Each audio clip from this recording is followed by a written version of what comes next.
Dieu Tout-Puissant, Créateur des cieux et de la terre, nous n'avons pas de force sans toi. Et nous ne pouvons pas remporter la victoire si tu es avec nous. Alors si tu es avec nous, nous avons tout ce dont nous avons besoin. Ce peuple est rassemblé ici ce matin autour de ton nom, de ta parole. Tu as dit, là où 2 ou 3 sont assemblés en mon nom, je suis au milieu d'eux. Alors que tu es au milieu de nous en ce moment, nous te prions de rentrer en scène. Que l'élément surnaturel puisse se manifester, saisir les cœurs, les âmes, s'emparer de mes frères et sœurs, afin qu'à la sortie de cet endroit, nous puissions sortir avec quelque chose venant de toi.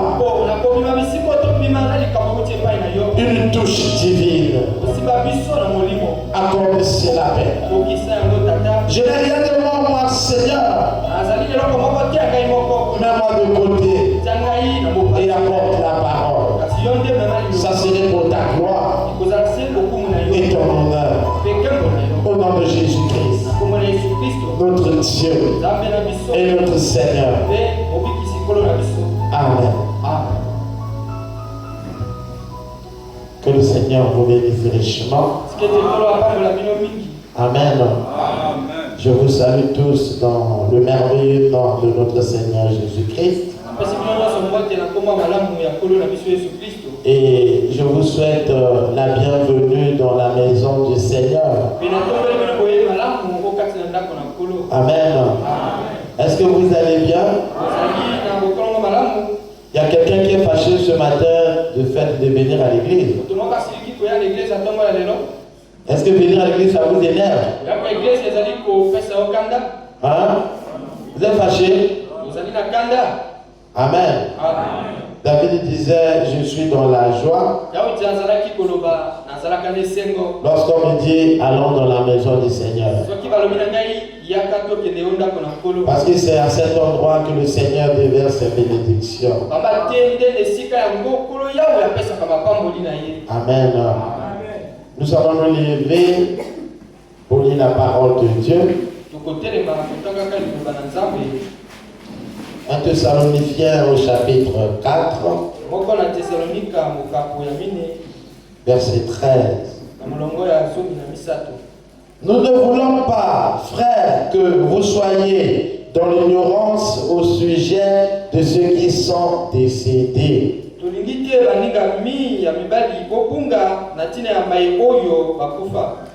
Afin que vous ne vous affligez pas comme les autres qui n'ont point d'espérance.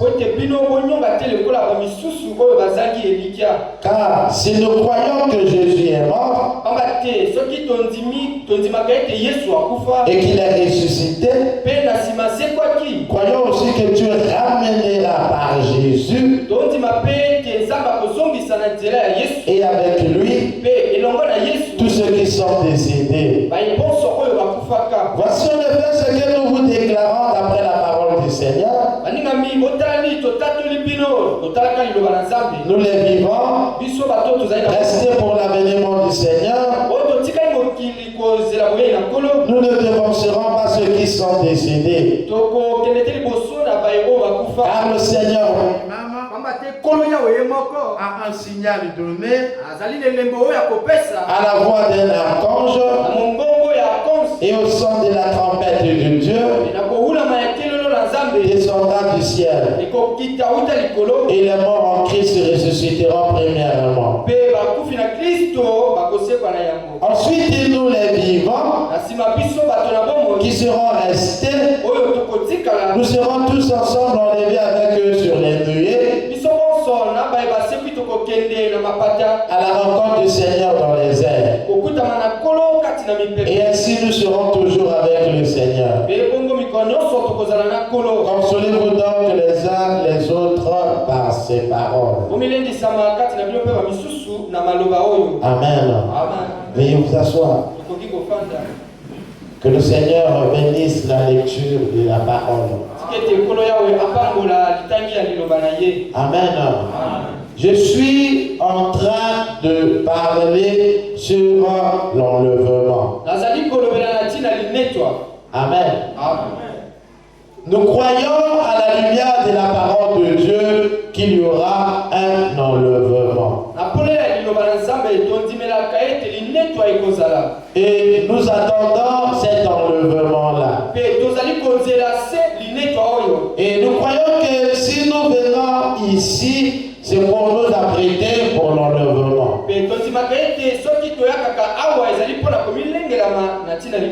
Amen. J'ai une question d'éclaircissement ici.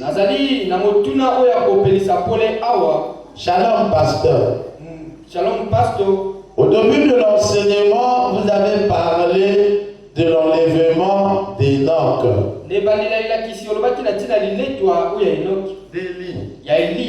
Puis de Jésus. Apparemment, il y a d'autres enlèvements qui se feront. Pouvez-vous nous éclairer sur le sujet? Amen. Je reprends la question. Lorsque j'ai commencé à prêcher, j'ai parlé de l'enlèvement d'Enoch. J'ai parlé de l'enlèvement d'Élie, disant que c'était les enlèvements qui étaient dans l'Ancien Testament. Et j'ai parlé de l'enlèvement de Jésus comme c'était l'enlèvement du Nouveau Testament. Maintenant, la question ici, on dit apparemment, il y aura d'autres enlèvements qui se feront.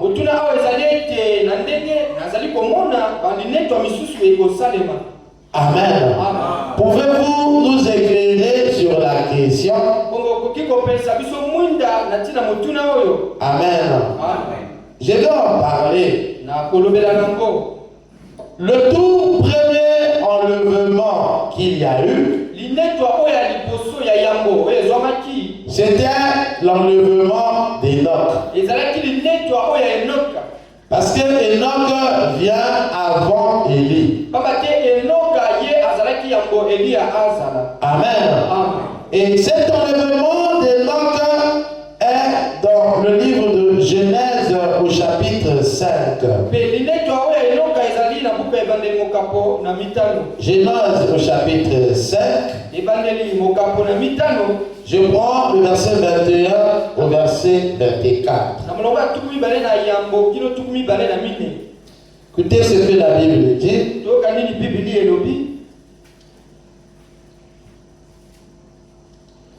Enoch, âgé de 65 ans, engendra Métuséla. Enoch, après la naissance de Métuséla, marcha avec Dieu 300 ans.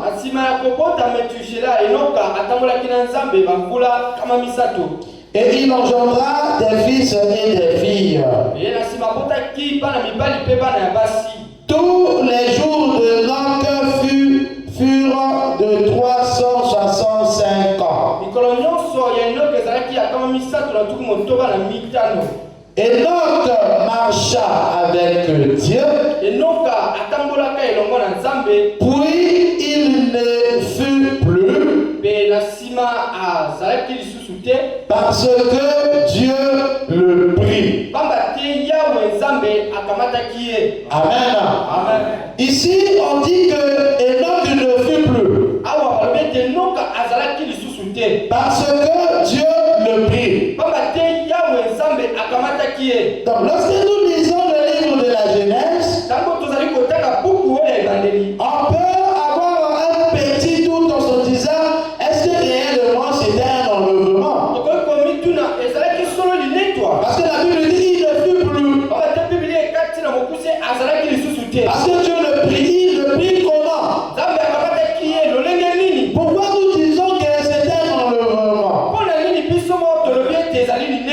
Maintenant, c'est l'apôtre Paul qui vient éclairer cela lorsqu'il écrit dans le livre des Hébreux. Prenons le livre des Hébreux. Amen. Hébreux au chapitre 1.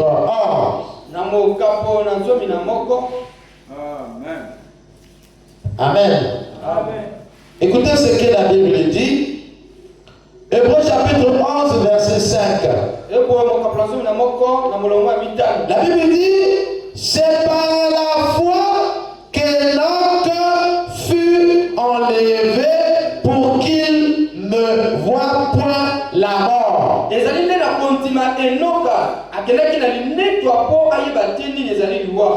ne parut plus parce que Dieu l'avait enlevé.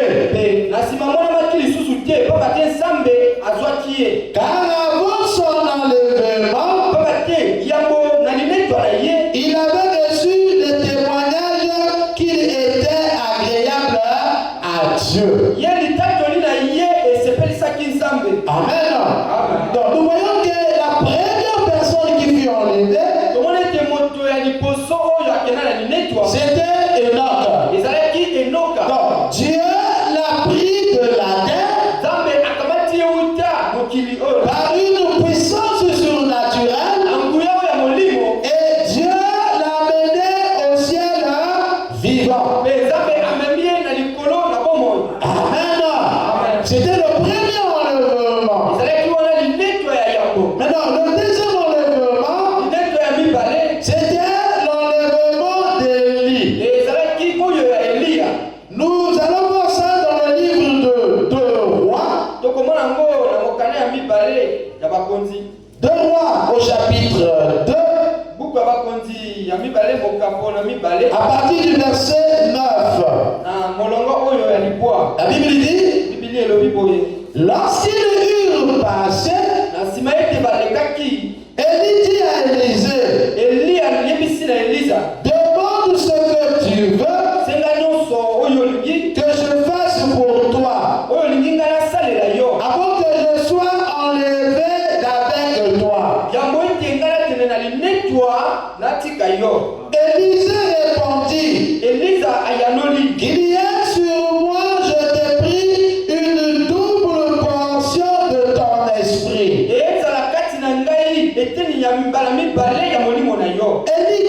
Élie dit, tu demandes une chose difficile, mais si tu me vois pendant que je serai enlevé avec toi,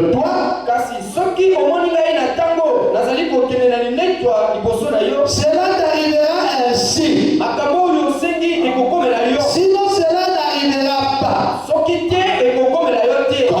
il continuait à marcher en parlant, voici un char de feu et des chevaux de feu les séparèrent l'un de l'autre, et Élie monta au ciel dans un tourbillon. Amen. Donc vous voyez que ici, la Bible parle de l'enlèvement d'Élie. Amen. Le troisième enlèvement qu'il y a eu, c'est l'enlèvement de notre Seigneur Jésus-Christ. Nous avons lu cela avec vous, mais réalisons cela encore parce que les gens ont besoin des Écritures. Luc au chapitre 24,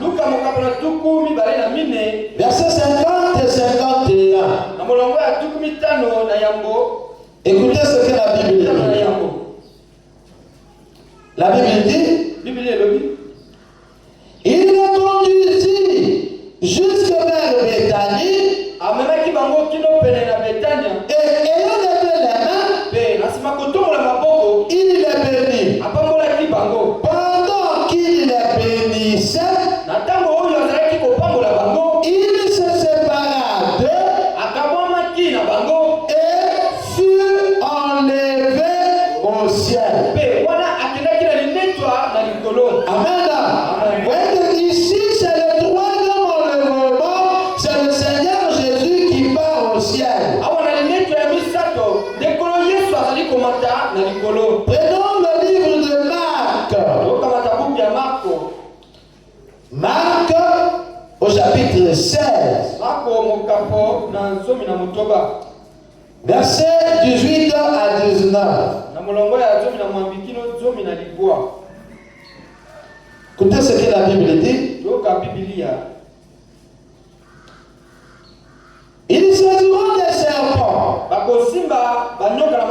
S'ils voient quelque remède mortel, il ne leur fera point de mal. Ils imposeront les mains aux malades et les malades seront guéris. Le Seigneur, après leur avoir parlé, fut enlevé au ciel. Et il s'assit à la droite de Dieu. Amen. Prenons le livre des Actes au chapitre 1er. Actes chapitre 1, verset 9 à 11.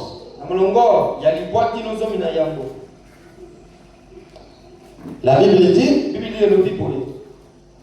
après avoir dit cela, il fut élevé pendant qu'il le regardait.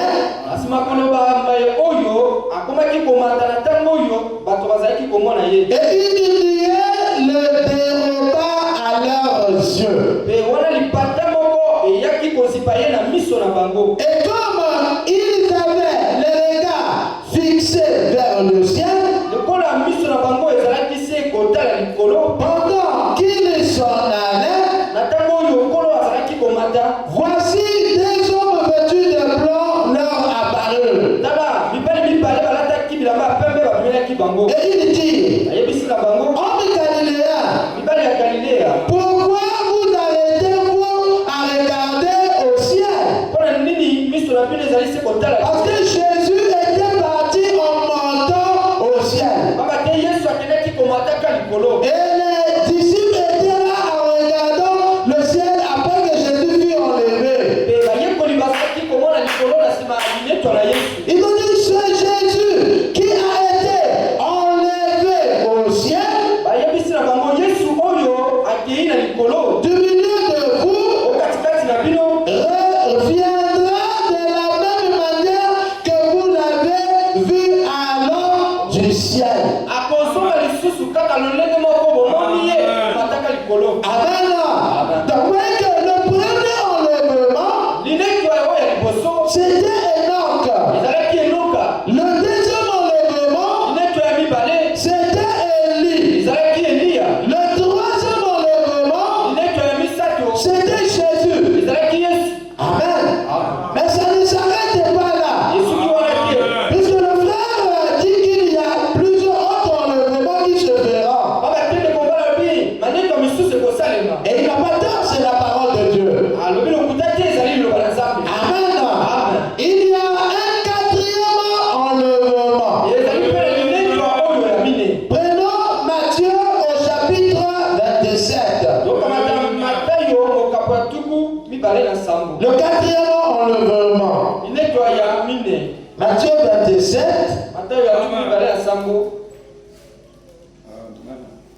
Je prends le verset 50 à 53.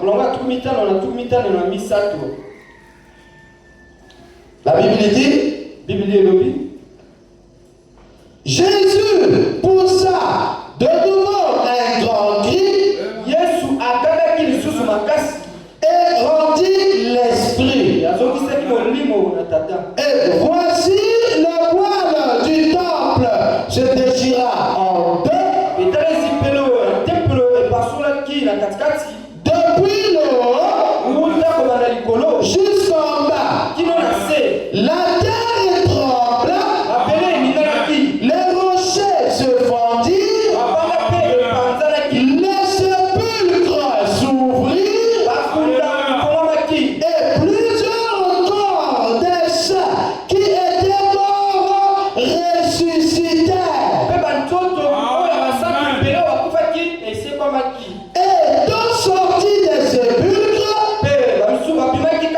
Après la résurrection de Jésus, ils entrèrent dans la ville sainte et apparurent à un grand nombre de personnes. Lorsque Jésus était mort, il a poussé un grand cri. Il y a eu des gens qui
Verset 7 à 10.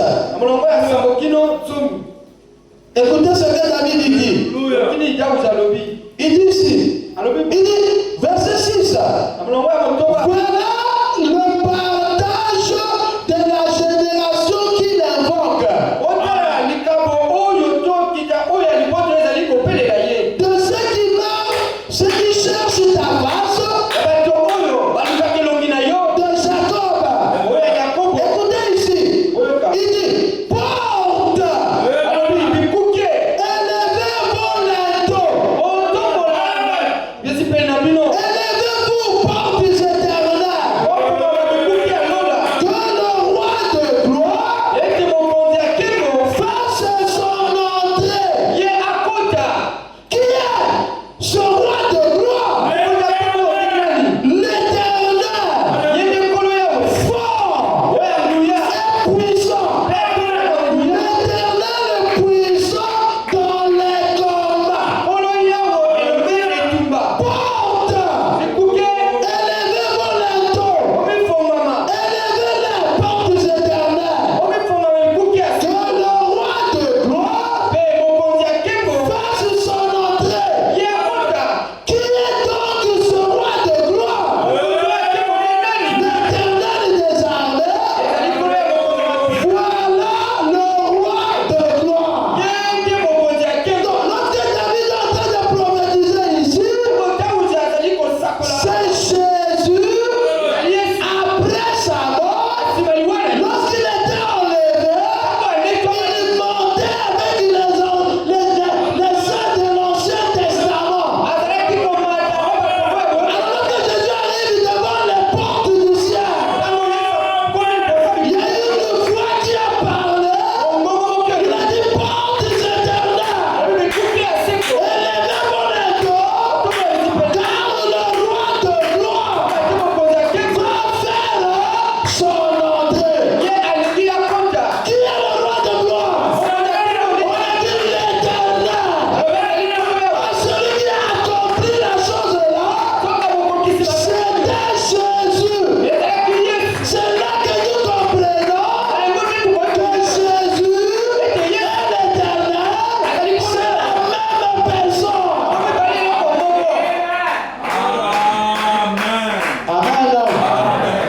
Amen. Ça c'est le quatrième enlèvement.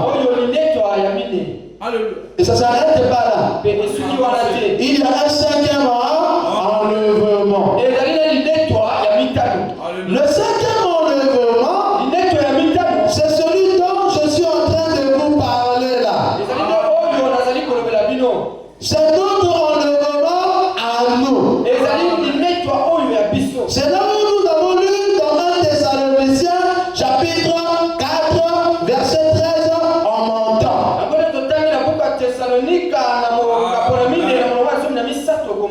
C'est là où nous avons lu dans le livre de Matthieu 24.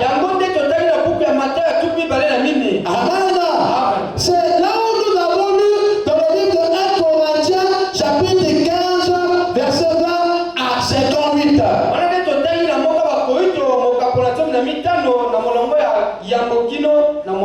Amen. Maintenant, il y a déjà 5 enlèvements.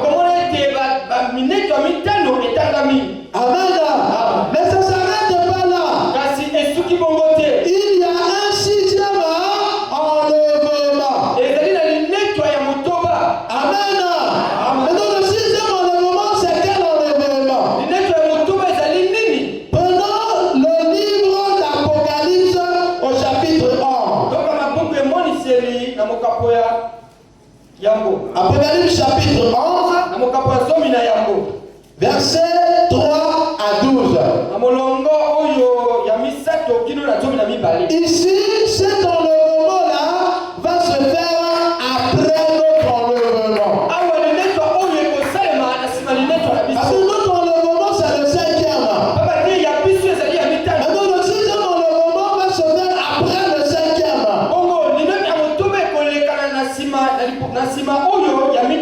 Amen. Apocalypse chapitre 11, verset 3.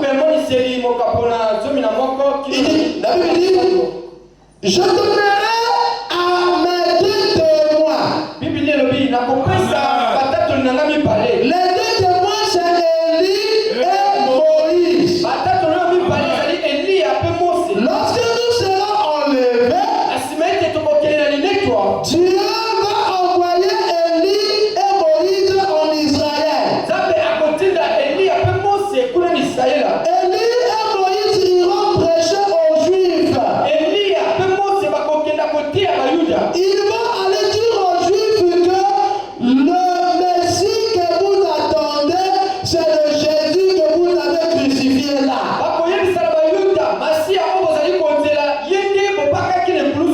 Parce que jusqu'aujourd'hui, les Juifs attendent le Messie.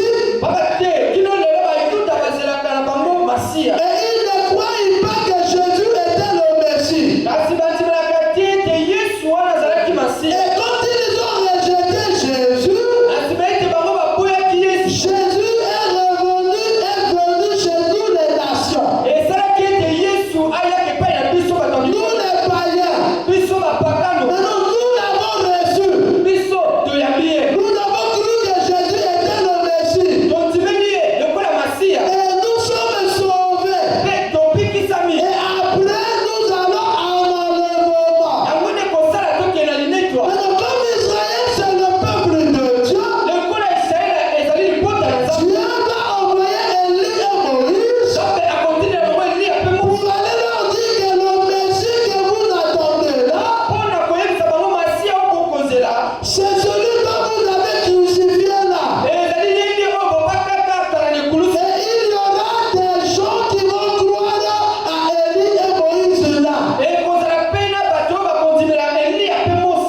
il y aura 144 000 Juifs qui seront sauvés. Après la prédication d'Élie et Moïse. Et là, nous ne serons plus sur la terre. 12 000 dans la tribu de Juda, 12 000 dans la tribu de Zabulon, 12 000 dans la tribu d'Issachar, 12 000 dans la tribu d'Aser, ainsi de suite. 12 000 fois 12 tribus, ça fait 144 000.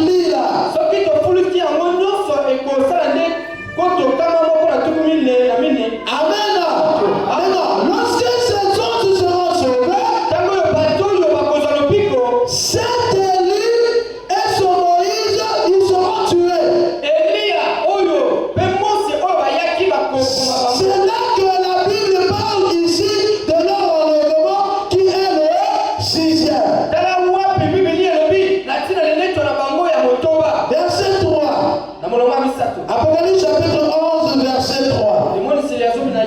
Écoutez, je donnerai à mes deux témoins le pouvoir de prophétiser, revêtus des sacs pendant 1260 jours. Ce sont les deux oliviers. Ce sont les deux oliviers.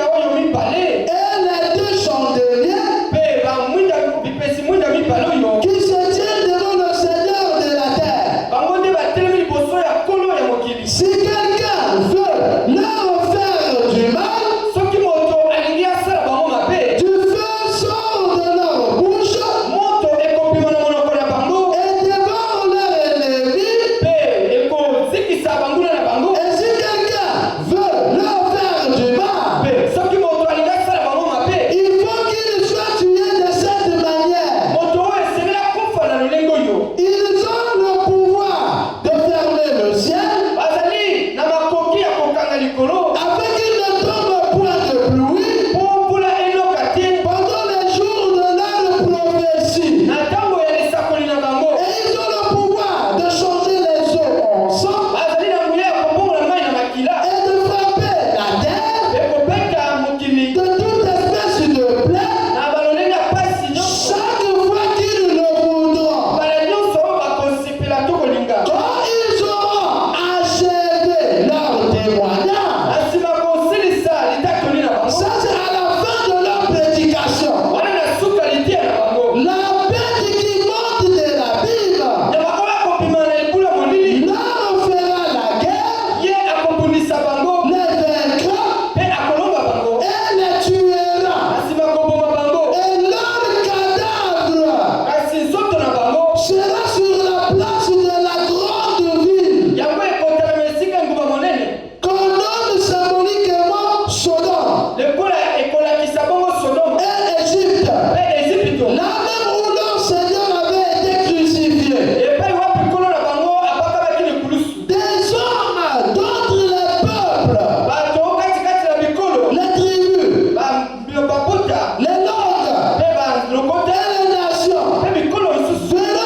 Je ne vois pas si vous êtes bons élèves.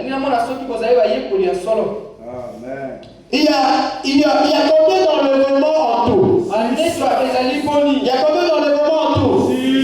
6 enlèvements.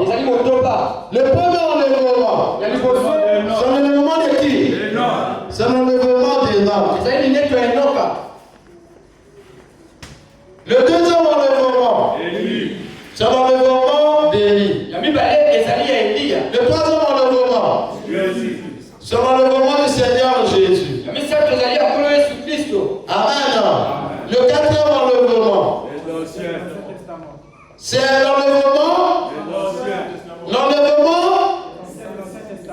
Mais vous avez peur. Amen. C'est l'enlèvement des anciens de l'Ancien Testament. Amen. Maintenant, le cinquième enlèvement, c'est l'enlèvement de l'épouse ou l'enlèvement de l'église. Amen. C'est l'enlèvement de l'épouse. Maintenant, le sixième enlèvement, amen. C'est l'enlèvement des deux témoins. C'est-à-dire Élie et Moïse. Amen. Oui, il y a eu un premier enlèvement. Un homme qui a quitté la terre pour aller au ciel. Il y a eu un deuxième enlèvement. C'est pareil. Il y a eu un troisième enlèvement. C'est pareil. Vous remarquez que le troisième enlèvement, c'est Jésus lui-même. Parce que le chiffre 3, c'est la perfection. Amen. C'est pour ça que vous voyez qu'à la troisième position, c'est Jésus lui-même.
C'est là qu'on va avec le chiffre 6. Amen. Voilà les 6 enlèvements qui devront se faire ou qui se fera. Il y a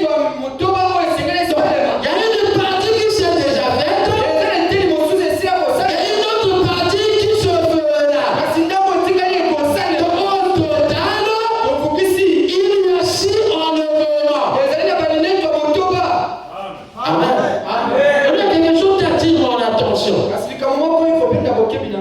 Comment Dieu peut faire quelque chose, il s'arrête au 6. Amen. Ça veut dire que ce n'est pas une œuvre achevée. Parce que là, il y a 7. Amen. Même à la création, Dieu acheva son œuvre au 7e jour. Parce que le chiffre 7, c'est l'achèvement. Ça veut dire qu'il y a un 7e enlèvement qui est un enlèvement mystère. Parce que Dieu ne peut pas faire quelque chose et il s'arrête aussi, c'est impossible. Il doit arriver jusqu'à l'achèvement. Amen. Vous allez remarquer que tous ces 6 enlèvements-là, c'est les enlèvements où les gens quittent la terre pour aller au ciel. Amen. Mais il y a un 7e enlèvement, c'est l'enlèvement du mouvement inverse. Donc le 7e enlèvement, c'est après le repas des noces, Christ et son épouse qui va descendre sur la terre pour accomplir l'achèvement du mécanisme. Amen. Parce que lorsque Christ descend avec son époux, il descend sur la terre pour le millénium. Et là, l'œuvre est achevée. Amen. Est-ce que quelqu'un a compris ça? Parce que le mot enlèvement, ça veut dire c'est pris vers le haut. Mais c'est un pouvoir qui nous emmène de la terre vers le ciel. Et pour quitter le ciel vers la terre, il y a aussi un pouvoir qui nous prendra du ciel vers la terre parce que l'homme naturel ne peut pas le faire. Amen. Amen. Amen. Donc, lorsque nous lisons la parole, la Bible, Frère Branham, il y a 6 enlèvements. Amen. Amen. Il y a 6 enlèvements. C'est bon? Amen. Amen. Bon, je vais lire un peu Frère Branham. Frère Branham dit dans la brochure l'enlèvement,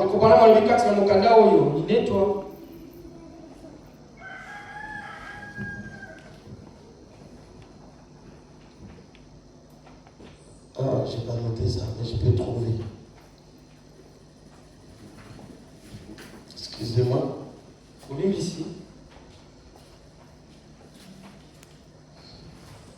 Bon, je peux trouver. J'ai pas noté ça, mais je peux trouver. Excusez-moi, je vais le trouver.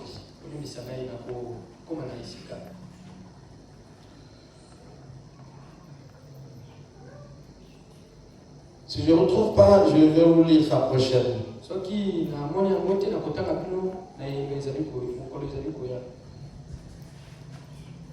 J'avais noté ça ailleurs.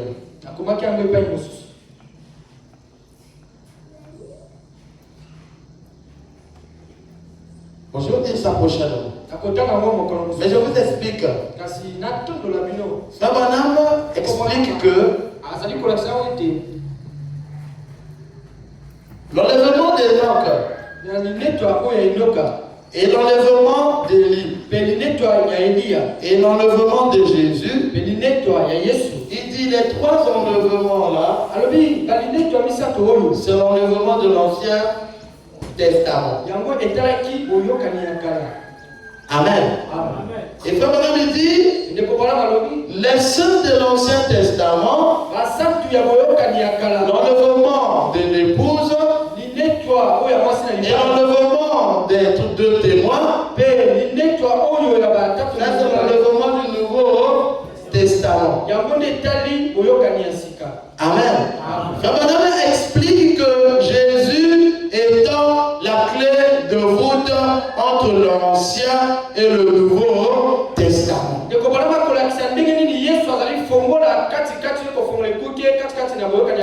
il est comme un être intermédiaire entre l'Ancien et le Nouveau Testament.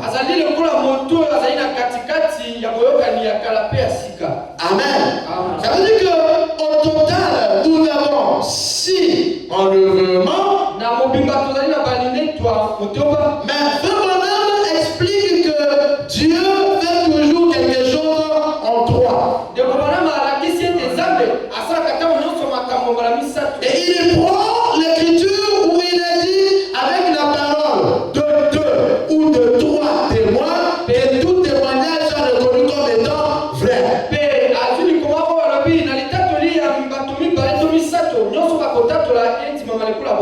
Et il explique pourquoi ici dans l'Ancien Testament il y a 3, ce qui est le type de la perfection. Et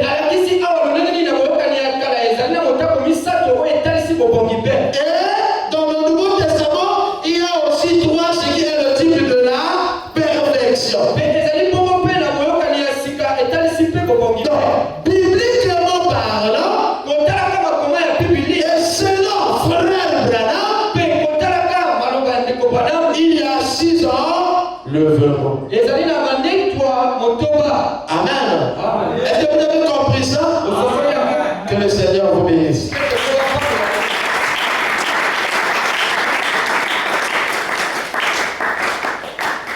Amen. Mon frère, ma soeur. Alors que nous allons rentrer en prière, que chacun dise à Dieu ce qui est dans son cœur.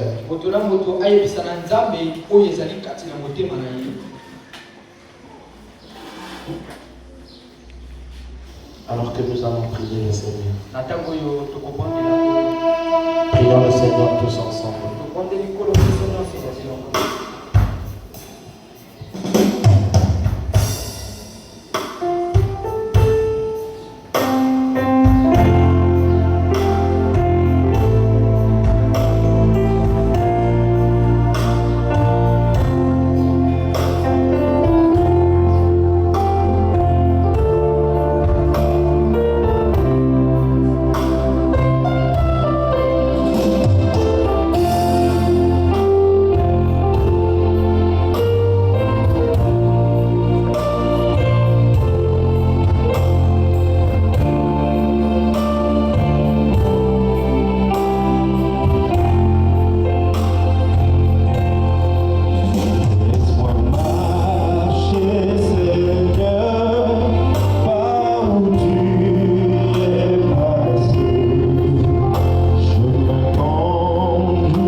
arrivés à la fin, Seigneur, nous te prions d'accompagner chacun de nous à la maison. Alors que nous rentrons dans cette période de pression, nous te prions de nous garder, de nous protéger, afin que toute arme forgée contre nous soit totalement censurée. Oui, Seigneur, je consacre ce peuple sous la protection divine. Accorde-nous les armes nécessaires pour vaincre l'ennemi et être au-dessus de la tentation. Bénis et protège mes frères et sœurs. Rends-les prospères, Seigneur, et accorde-leur la victoire dans toutes les choses. Bénis les divines offrandes et sois notre Dieu en toutes choses. Au nom de Jésus-Christ, notre Dieu et notre Sauveur. Amen.